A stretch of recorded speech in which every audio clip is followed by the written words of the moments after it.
In this video, we will create a connection between Live Hub and your team's tenant.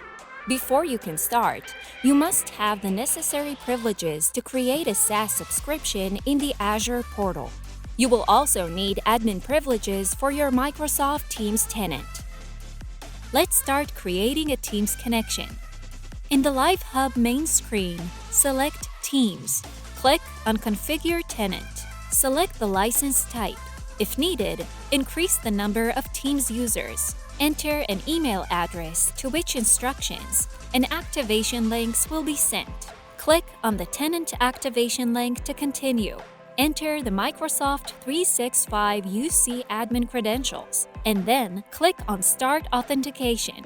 Follow the on-screen instructions and copy the authentication code provided by clicking on the copy icon. Click on the device login link to continue.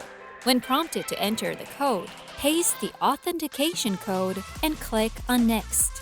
Sign in using the same admin account that was used in the previous step. Follow the prompts and sign in to AudioCodes Live Hub for Teams. Once signed in, click on the green activation button to continue. Follow the consent prompts to grant Live Hub administrative access to your Teams domain. Live Hub will now connect you to your Teams tenant. Note that this step can take up to 5 minutes to complete. Once the process has completed, you will see your Teams tenant ID and admin domain displayed on screen.